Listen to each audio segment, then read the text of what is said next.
And the music has faded out, and it's time for you to listen to our wonderful voices. Welcome to the XP Billionaires podcast. My name is Ray Thegrim, and I am joined by my co hosts, Sky Knight and Irene Rogue.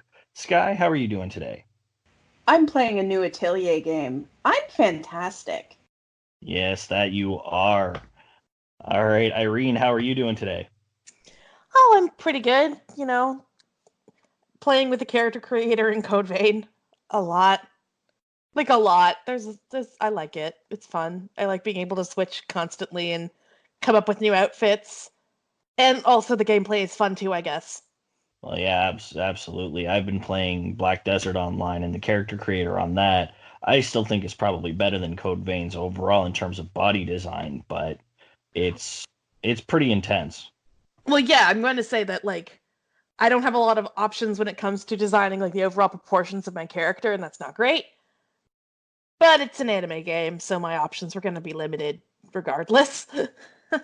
Still, I think they did some clever stuff with the character creator for Code Vein, where there's items that oh well, if I tuck this under the hair here, it actually just looks like the back of a ribbon, and it goes there's ways to piece together different pieces of accessories and clothing to sort of create the look you want by carefully layering things. It's very interesting once you start getting into it.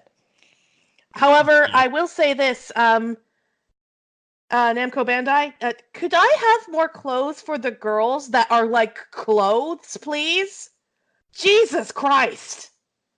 Well, those will be put behind a paywall. Probably, but I'd really like some real clothes. Yeah, well, we'll see what happens there. All right, well, let's get started. So we are just a week out from the release of Pokemon Sword and Shield from the time this episode goes live. We at the XP Billionaires are super excited for the new release. Now, while Nintendo has been a little bit more tight-lipped than usual about a lot of news for the game, be it new Pokemon, the new Galarian forms, they've given us some stuff, and I figure we'll talk about some of it today and kind of discuss what we're looking forward to. Now, before we begin, at the time of us recording this, we are aware that several leaks for new information related to Pokemon Sword and Shield have been made online. We will not be discussing those in this episode because, quite honestly, we're not about spoilers. And since Nintendo didn't release it, if you want to have a look at them, by all means. But if you are excited and you want to be surprised, you can listen to our episode worry-free. So before we get started, I want to know everyone's favorite Pokemon. Sky, go. Okay, my favorite Pokemon is Vaporeon. Awesome. All right, Irene, what's yours? Gardevoir. Nice. As for me, I'm Ampharos, all about that electric sheep. And before we move on, when we were discussing the setup for the episode, our XP Hobo, Hannah Bard, also wanted to chime in, and their favorite Pokemon is Sableye. They decided they wanted to give Sableye some much-needed love. Yeah, Sableye is sort of like the lost little ghost child of the Pokemon world. In a way, yeah. They're creepy and adorable all in one. It's great. Yeah. All right. So I guess the next thing I figure we'll ask, what are you guys looking most forward to in the new games? Like Sky, what are you looking forward to? Really just the new Pokemon by far. I really love the new designs. Both the new Galarian forms and the brand new Pokemon. They look like so much fun. I'm particularly excited for Galarian Ponyta and Wooloo. I love that little sheep. Transponita? I love Transponita. The Transponita is amazing. I mean, it looks like cotton candy. It's a cotton candy pony. It's amazing. Excuse me. It's a cotton candy unicorn. It's got a unicorn horn. Fair. But yes, it's adorable, and I want one. I have never actually wanted a Ponyta on my party, and now I want one. Yeah, I agree, actually. Yep. And I guess that means for the both of you, you'll be picking up Pokemon Shield since that is one of their exclusives. Yeah, actually, I was planning on picking up Sword because I thought the puppy for Shield looked like I was like, wow, that chest fur is really the shield. Wow, that's it's an interesting design there, Nintendo. Honestly, the two legendaries don't exactly like excite me at all for this generation. So I was gonna go with sword because I'm like, oh, this one looks a little less dorky, but pretty pink cotton candy ponytail kind of sold me. Yeah, I think it may have sold a lot of people in my opinion. All right, Irene, what are you looking forward to? So I wanted to see what they can do with the expanded platform. So the Switch gave them a lot more power to create the game than any other previous entry, and I really want to see how that's going to translate to a full experience. Like Pokemon Let's Go was very different in that, Pokemon were on the field and you could see them and you could be more deliberate about what kind of Pokemon you were going to catch. And I actually really liked that, so I kind of hope they keep it in. But also, I'm kind of looking forward to the region itself. Like, I really like, the UK and Europe in general. So it's kind of neat to see Pokemon like really draw on that mythos. It's really interesting, at least to me. No, it makes total sense. They've definitely you can definitely see the European vibes from the game. And with regards to the wild style Pokemon, there is going to at least be one area in Sword and Shield where that will be the case. I couldn't confirm if it's the whole game or not, but that is going to be something that will be left into the game. They have actually warned that you could actually go off the beaten path and end up going somewhere where the Pokemon are too strong for you. Yeah, that'll be nice too. Have like a much more open feel to the game. At least that's what it looked like in the few screenshots and bits that I've seen. But also, one of the advantages to that whole like Pokemon on the field thing was that it allowed you to actually like deliberately hunt for shiny Pokemon, which I don't know about you, but I've literally never gotten a shiny Pokemon before. Ever. I have only ever hatched them, and I have hatched two in my entire Pokemon lifetime. Exactly. Like I've never actually gotten a shiny Pokemon until Pokemon Let's Go, where I could finagle it a little bit so that I could improve my odds. So if I really wanted that shiny Pidgey, I could do it.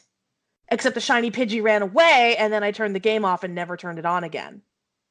Because I was really angry. It was 100 streak, and because it ran away, I had to start over. Yeah, I don't think it's going to be the same in that regard on how you're going to be able to get a shiny. I think that's still going to be odds based, but I'm hoping they include a shiny charm. So if you do at least complete your main Pokedex, they give you the shiny charm to at least increase the odds of you getting a shiny in the wild. It's still astronomical, but at least it makes it a little better. Yeah, like I'd like to have a little bit more control over that aspect of the game. Like it's like, okay, well, if I actually wanted to do this to find the shiny Pokemon that I'm interested in, like a shiny Ponyta, then I don't have that much time. I'm an adult with a full-time job. Well, and that much is true, but we also have to keep in mind that shiny Pokemon are supposed to be like one in a million. They're not something that's commonly seen in the world, whether it be the anime or the video game world. They were meant to be super rare. I get that, but at the same time, I'm like, well, maybe not like super common, but I enjoyed the ability in Let's Go to basically, push forward and make progress towards improving my odds. At the very Yeah, least, like an ability to do that would be nice.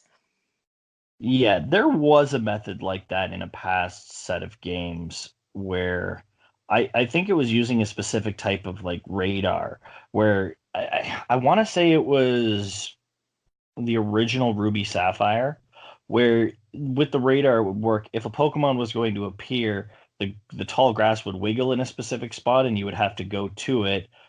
And as long as you kept doing that in the same patch without getting an encounter in between, you were given your percentage would go up in that a Pokemon in that encounter would be shiny. I think that's how it worked, but there was like some sort of method that allowed you to do that where the odds would get better and better progressively. Obviously, Let's Go did it better, but these methods have existed in the past.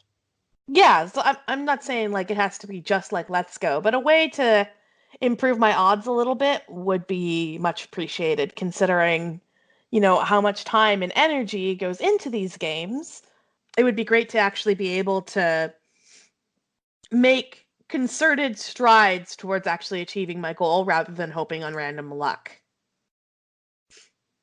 Yeah, and that's probably something that you'll have more access to post game. So, but as for me, I'm mostly excited to just see how the game is going to run on the Switch. Like, I haven't had a proper narrative Pokemon game that I can play on my TV since the Pokemon Coliseum games for the GameCube. So this is a really welcome change. Like, don't get me wrong, traveling, being able to play the game portably is great, but I'm not out as much as I'd like to. So like the option of being able to sit down and play a Pokemon game on a big screen, Let's Go really did a good thing in that regard, giving that option. So I'm hoping that we see a huge improvement with Sword and Shield. Yeah, also, just as a side note to Let's Go, I know that when it came out that there were a lot of conversations going on about accessibility features, because when you were docked on the TV, you had no choice but to use the motion controls. So it would be great if Nintendo took those comments to heart and didn't necessarily force motion controls in when in docked mode, because this is the first proper Pokemon game that's not like a spin-off or a remake that's going to be able to be played on the big screen. Like, I think they'd be doing themselves a disservice. Yeah, and you're absolutely right, but there's no sign that that's even going to be in this game whatsoever so far. It is going to be a mainstream Pokemon game. Let's Go was meant to mimic Pokemon Go, whereas this is now an actual proper Pokemon game. So I can't see that being an issue. But again, we're going to have to wait and see on that one because there's nothing that's been officially confirmed about that. But that's one thing I'm actually less worried about because it is a mainline game. So one of the new features that's being introduced in Pokemon Sword and Shield is the Dynamax / Gigantamax feature. So basically, we're going to have like 20 to 30 foot tall Pokemon, some that look a little different, each with a special ability that can be used in a fight. And there's going to be some strategy involved of when you use it in your battles. So, what's everyone's thoughts on that? It does definitely look different. So, I want to hear what everyone thinks about it. Sky, what do you think? I'm a little ambivalent. I think I'll need to wait till the game comes out, test it, see what I think. I'm a little worried that it will take up too much of the focus in the fights. However, I do love the fun changes to the designs for the Gigantamax forms. That poofy Eevee is glorious. Yeah, it's definitely adorable. Now, the I think the big focus for the Gigantamax is going to mostly be in the gym battles, or at least that's how it's been hyped so far. So, well, I'm interested to see whether or not it becomes a huge thing in just the main story as you progress, or if it's going to be more of a gym battle thing where you use it regularly. I certainly hope so, though I would be disappointed if it does take up too much of the action in the gyms as well, because Well, then it will force you to focus on specific Pokemon, which is not what I want. no, I understand that. And here's the thing though, is that you can only do the Gigantamax once per battle. So you can do it with one Pokemon, so you don't have to focus on specifics. And I can't imagine them limiting you to just specific Pokemon for this. I think there'll just be some that get, fun, silly forms by comparison when you're doing it. Well, fair enough, and like I said, we'll have to wait and see. But I think it could be good. I'll just have to wait and see. Can you imagine like some poor Rattata like in the field? You go out there and it's like Gigantamax Pokemon is just suddenly facing the fucking Godzilla equivalent of a Pokemon. Oh Lord. That poor fucking rat. Rat or ant? I mean, I'm not sure there's a discernible difference at that size. Little bit. All right, Irene, what are your thoughts? I mean, I might be in the minority here, but I'm very much going, well, it can't be much dumber than Z moves were. Because, like, it was Z moves for Sun and Moon. I was like, okay, so I gotta like do a Power Rangers dance with my Pokemon to make it do like a super move? What? What is happening? I was very, very confused by the whole concept. And as a result, I didn't use the Z moves all that much. And again, like the Z moves kind of forced you to focus in on a few Pokemon if you were going to use them very well. So I kind of ignored them because I wanted to be able to make my own party. And that's kind of like the fun of a Pokemon game, right? Is you can make your own lineup and still make progress. Like you can still like you still might have to make a concession or two in order to overcome a gym, but like the variety of Pokemon that you have to use really enables you to create your own team. So I didn't like the fact that with the Z moves I was, well, this is the Pokemon with the Z move, therefore I guess I'm using this Pokemon, you know? I that's the thing though. I don't think that was the full extent of the Z moves. I mean, don't get me wrong. I wasn't a big fan of them myself. I definitely like Mega Evolution way better.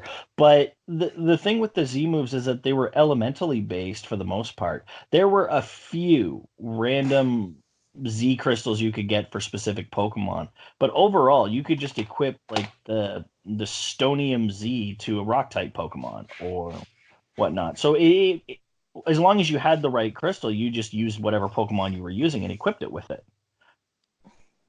I mean, yes, but also I don't think there was a fairy type one, and I like to run fairy types. So I was a little Oh bit no, pissed. they had one for all 20 Oh, elemental types. So you may just not have picked it up, I but must there have given was. up before. I probably gave up before, to be honest, because I was like, yeah, I think I'm done. Yeah, it's quite possible, but no, there was definitely one for each type at the very least. So that was Then I yeah. must But have again, missed it. you're right. It's not. It wasn't the best system that they had, but well, we'll have to wait and see what they do with this new one. Like for me, I think it's an interesting idea. I think the designs are cool, especially the different forms of the Gigantamax Pokemon. The Gigantamax Charizard looks creepy as hell. But I don't think anything is going to replace my love of Mega Evolution. I thought it was so much fun to work with. And I mean, I also have a bias because my favorite Pokemon was also Mega Evolved. So it's really hard to go wrong with, Mega Ampharos because he became a dragon type. It was great. Didn't he also get like a freaking haircut that was like an 80s metal band? Sort of. Like he actually grew hair because Ampharos didn't normally have hair. But yeah, it was this long, flowing, bushy white hair that he got. It was fantastic. I loved it. I thought it was hilarious. And like I'm kind of hoping they go with that spirit again, where it's like, here's your doofy Pokemon fighting at like skyscrapers at skyscraper height. It's that much I think is kind of interesting. We'll just see how they pull it off. Because like I like the idea that it can be any Pokemon, but that also might mean that they now have to design 150 Pokemon plus 150 Gigantamax forms. Well, no, they're only doing some Gigantamax forms. It'll be a small list. The Dynamax forms, they look the same. They're just bigger. Mm. Yeah. Gigantamax is where you actually get physical changes. Meowth, huh? That's an Yeah. interesting choice. Meowth? Yeah. Like, I don't get the obsession personally, but I know it's an anime thing, so that's probably why. I get it, but like, nobody. I don't think I've ever met somebody who used Meowth on their team. Well, who knows? That could change. I mean, you never know. There might, like, what if they randomly decided to put a Galar Meowth into the game? Like, that's all I'm saying. But, like, if they did that, maybe it'll change. I mean, I didn't see a lot of people using a Lola Meowth, but maybe they'll use a Galar Meowth. Who knows? Will it be just an orange round good boy? Oh, yes, because we totally need Garfield. No, that's a Twitter joke. Garfield is not a good boy. Anyway, but yeah, The only other thing that I'm kind of looking forward to is seeing what the Dynamax raids are going to look like. So that's something that's going to be available in the game they've talked about, where there's going to be some online co-op available if you so choose, but it allows you to basically fight a Gigantamax Pokemon with the hope of actually being able to catch said Pokemon. So it'll be interesting to see how they do that, and it'll be fun to maybe like run around with you guys and do some raids at some point. I think that might be interesting. It's online, therefore it's going to be paywalled behind Nintendo's online feature. Guaranteed. Oh, it's more or less confirmed at this point, but that wasn't surprising me or in any way, shape, or form. So at least it still gives me more stuff. I get to play Super NES games now. I'm happy. I guess I haven't signed up because it doesn't offer me anything I want. It offers me a lot of nostalgia, which I do appreciate. So That's fair. But it will then give me the Pokemon thing, and you can also get like 3 months is $10 if you want to try it. But like, just do the 25, whatever. But we'll see how much, like, because likely you're going to be being able to trade and stuff is going to be behind that as well. So. Oh, that's even worse. Yeah, well, we'll see, but I'm expecting anything online to be requiring Nintendo Online at this point. So it sucks. It's completely against what the Pokemon games have done over the years, but I can only imagine it's going to happen. Probably, and also like it's definitely a prime example of Nintendo taking something away that was in the game to start with and putting it behind a paywall. Like that's kind of ick. Yeah. We'll see what the extent is once the game comes out, but I mean, just be prepared for everything at this point. That's just something I've learned over the years. Well, and to be fair, like, I mean, yes, Nintendo, but also everyone else too. Like, oh, I'm not saying that. I'm not saying like, that no, I'm just making the point that this is an industry-wide thing, and we shouldn't be surprised that Nintendo's doing it too. Disappointed, yes. Surprised, no. Yeah, I'm not saying that I'm surprised, not at all. But like, I am disappointed, and I'm disappointed in all the industry people that do this, because it's like, here's a feature that everyone actually really liked about this game, and we're just going to take it out and put it behind a paywall, which is like, okay, well, I already bought your game. So it's just it's a cash grab, and it bugs me. And especially as a series like Nintendo, like Pokemon, that has such established like trading and like features that would require online connectivity. And if they pull all those out and put them behind like their Nintendo Online paywall, it's like, okay, well, that's a lot of features of the base game that people have gotten used to over how many gens is it now? For online, Diamond Pearl, I think, is where that started. So Gen 4, so 5 gens. It's a lot. Now, hopefully, we'll be pleasantly surprised and they won't do it, but we have to be prepared for the possibility. Yeah. Oh yeah, I'm crossing my fingers to be pleasantly surprised, but we'll see. All right. So one of the last things I wanted to talk about was another thing that Nintendo has done that has divided fans quite significantly as well. But I wanted to know what you guys feel about the known facts that not every single Pokemon from the entire series will be available in Sword and Shield, and that there's no national Pokedex. So Sky, I was wondering what are you thinking about that? I'm not actually particularly bothered by it. I think it eventually had to happen, considering that they keep adding new Pokemon over and over again. Like, how much work do we expect them to do? With the 3D games, there's so much more work involved in adding new Pokemon, 3D modeling, animation, all this stuff, and it's unrealistic to ask them to animate every freaking Pokemon. Particularly if we want them to do a good job, A. And B, if we want to have a Pokemon game more than every 10 years. I'm just hoping that the side effect of this will be that people focus on the new Pokemon as opposed to just defaulting to old favorites. No, fair enough. I mean, that's a good point. I mean, the variety is something that I'm quite interested in as well. So, if we can see some new teams, and yes, competitive play, people are gonna create, the same teams over and over again once they figure out what's good. But we're gonna be in a period of experimentation, which I think is gonna be interesting. I think it's good for the health of the series. I honestly do. No, absolutely. What do you think, Irene? So I'm kind of on Sky's end of the spectrum where it doesn't bother me at all. Like I'm kind of happy to have a game that's focused on like a subset of Pokemon rather than every single Pokemon. And also like I don't have any Pokemon in the bank, so like I don't have a stake in this argument one way or another because I was going to be not using like an import feature anyway. Hmm. But so it doesn't bother me at all. But I can understand why some people would be upset, but I also agree with Sky and that's like, okay, well now we have to instead of, defaulting to old favorites, we actually need to try new things. Yeah, no, you're absolutely right. I mean, I'll admit I'm probably the only one here that's actually a little disappointed about this fact.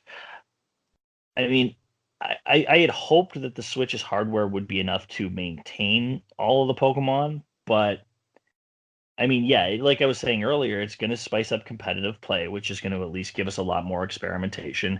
I mean, I'm going to fiddle around with online play and competitions because they sometimes give out cool Pokemon, that kind of thing. So I tend to do it. I did it a lot with Omega Ruby and Alpha Sapphire. But yeah, to Sky's point, this does mean I may have to rely on a whole new team. And it does at least look like there's a couple of new electric types, and I'm hoping for more. But yeah, I mean, Yamper at the very least is my guaranteed electric type in my team at all times. That's just how it's going to be. Yeah, I'm interested to see what they look like. And honestly, I'm kind of happy to have a game that's actually focusing in on the new gen because it seems like they're putting in a lot of work, like a lot of work on these new Pokemon. The designs are actually quite innovative and in a way that I think, well, there were some gens where it was like, wow, it's great to see you phoning it in, guys. You know? Yeah, like we don't need another pigeon Pokemon. No, we Like, really don't need, like, I don't need another bird. And you don't get to do the pigeon this time because you have already done the pigeon. I mean, I have no objections to bird Pokemon generally, but really, we don't need like 2 or 3 versions of a pigeon. All right. Well, that's going to be it for our Pokemon episode. I hope you guys will be getting the game at release, just like I'm sure we all are.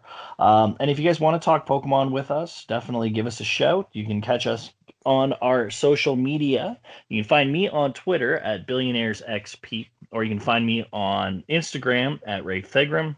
And check out my weekly Twitch streams Wednesdays at 7 p.m. Eastern. Sky, where can everyone find you? I'm at SkyKnightXP on Twitter and Twitch, Skyknight.xp on Instagram, and I swear to God, I do occasionally use it. And I stream on Tuesday nights, 7 p.m. Eastern Standard Time. Excellent. And Irene, where can everyone find you? You can find me at irogue_XP on Twitter and Twitch, and I normally stream on Thursdays at 7 p.m. Excellent. And for news, new releases, and transcripts, definitely check out our website at xpbillionaires.wordpress.com and check out our transcriber, the XP Hobo, on Twitter at XP_Hobo. Lastly, for all of our big streaming news, definitely check out our coffee page for every special thing that we do. And if you want to give us a donation, we'd love to have it. We're getting close to the time for our updating our server fees. That would really help us out if you could. But if not, just spread the word of what we do so that we can spread that much more joy to everyone else's lives. All right, so that's it for us. And remember, whether you're going to breed, battle, or catch them all, Pokemon is a great way to keep gaming. See you next week. Bye! Bye bye.